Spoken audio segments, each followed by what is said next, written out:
The film that you are about to see is jaw-dropping, and it was passed over by the New York Times. The New York Times had an opportunity to run this story, and they didn't. We're going to show you this unbelievable film in just a moment. But what's more astonishing, however, might be the cover-up and the secrecy of this top-secret film. My guest today is Jon Stewart, former candidate for Illinois governor in U.S. Congress. He spent more than 5 years investigating, proving the provenance of this alleged film, this top secret film, which we're about to show you, and which you are about to see. And it purportedly shows an alien, an extraterrestrial, biological entity being interrogated at the S2 facility in 1997 by members of the U.S. military. Yes, an alien creature being interrogated by members of the U.S. military. And just a few weeks ago, our guest, Jon Stewart, hand-delivered his entire investigation to Congressman Tim Burchett's office, and he's become the first non-government civilian to submit a report to the United States Congress regarding the extraterrestrial phenomenon. Jon, welcome to the show. It's a pleasure to have you here on Redacted. Like most people back in 1997, this was part of, or this was a documentary that came out. I go to sit down and watch this documentary thinking alien interview. This is going to be like a weird humanoid looking person handing a clipboard over to a general at the Pentagon for a job interview. I mean, this is how my brain was thinking. And I'm sitting down, and 30 minutes into this documentary, this footage comes on. It's not professionally done. It doesn't have any cuts. There's people in the foreshadow. This gray alien is bone color, bone, like human bone. It's got round eyes, not almond-shaped eyes. If I'm hoaxing a video of a gray alien, it's going to be gray, and it's going to have the typical almond eyes. And this bizarre physiological monitor next to the being that goes up and down and not across the screen. And then Victor, the alleged whistleblower who claimed to have helped smuggle this out of Area 51, that's the way insiders talk of Area 51. And I don't think a 23-year-old screenwriter in 96 could have made up this script that Victor was talking about. I mean, the vernacular he used was bizarre, and he used a term called medical flagging. The creature starts to medically flag.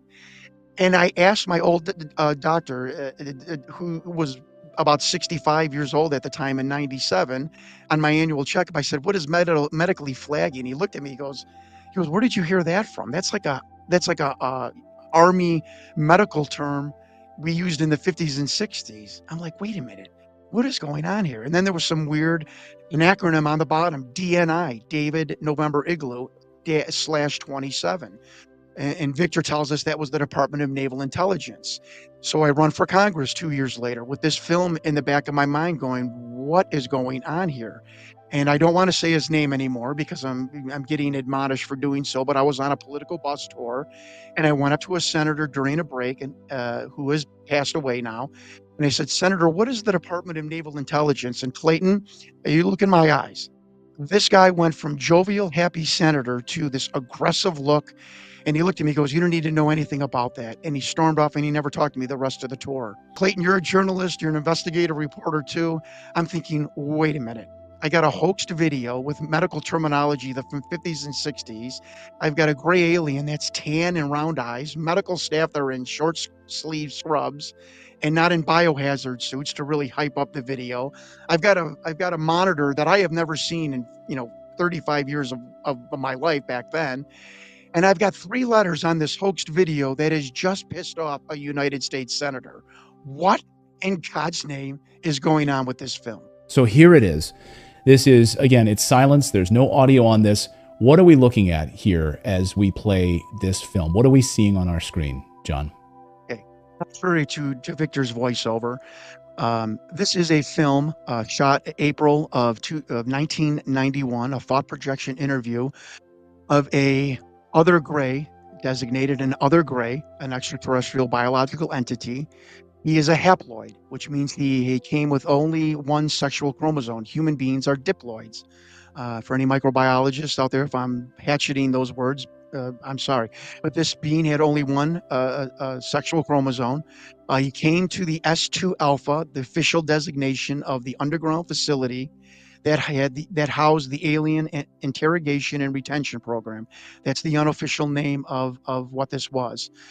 They call these interview suites the ambassador suites because the government did try for the care and did treat these and look at these beings and still do as ambassadors from other planets and other dimensions. And if you hear David Grush coughing on his words, it's because he doesn't want to tell you that some of these beings are from other dimensions.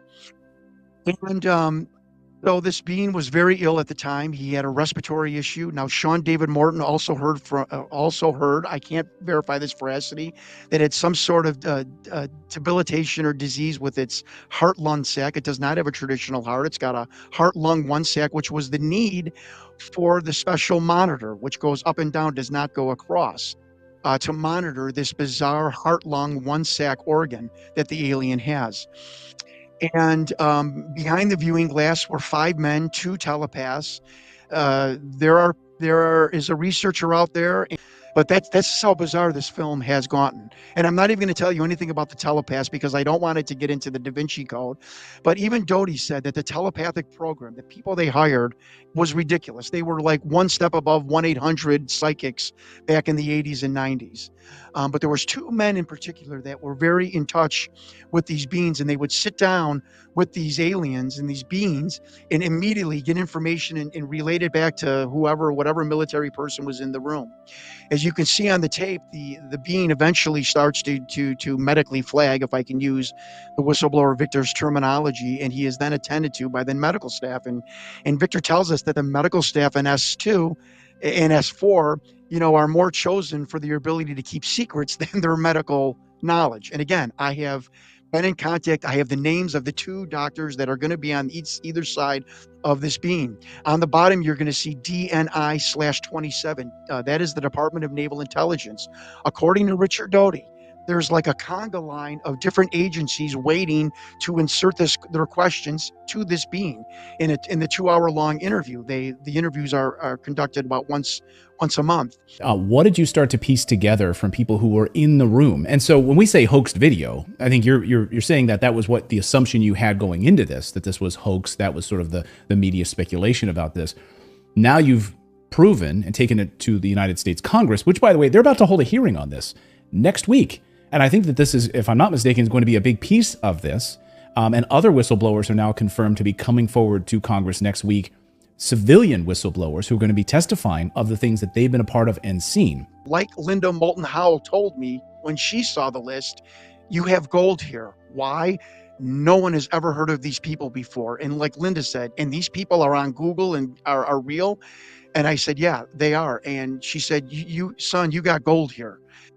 And so I got the list of names, but I know investigative journalism. That wasn't just enough just to have the names. I mean, come on, that's ridiculous. So I started to vet every single person on the list. The first person was retired, working for TRW, and TRW. These are the men, by the way, who were behind the glass in the viewing gallery watching this thought projection interview. That's what it's called. It's not telepathy. It's actually called thought projection. And the first one worked for TRW. And I said, well, this is a hoax. He wasn't even in the military. Sean David Morton, who was in the office of the production company, who first got the call from Victor saying, I've got this VHS tape of an alien, said, no. TRW is like hand in hand with the government. They do every kind of secret project and whatnot. I said, wow. And Doty said that it was not filmed in S4. There are no alien housing there. The alien housing is in S2 Alpha. And I'm like, what's S2 Alpha? He sent me a satellite photo of it and said, that's what it is. It's called the Alien Retention Program. This being was brought in on a part of Project Pounce. Doty's like, I don't know the provenance of the being, but I think it was from the Kalahari crash where 2 beings were recovered. But the alien program, whether that be the retention, the interrogation, the biological reverse engineering of craft, that all is now taking place at Michael's Airfield at the Dugway Proving Ground. The program to interview the beings in S2 was called Project Aquarius, which was basically all things about aliens in contact with human beings. And that is from the email, and that is also from Richard Doty's mouth, who is verified as the counterintelligence agent, who is in his 70s and wants to tell the story, the truth of what's going on and what the government is covering up.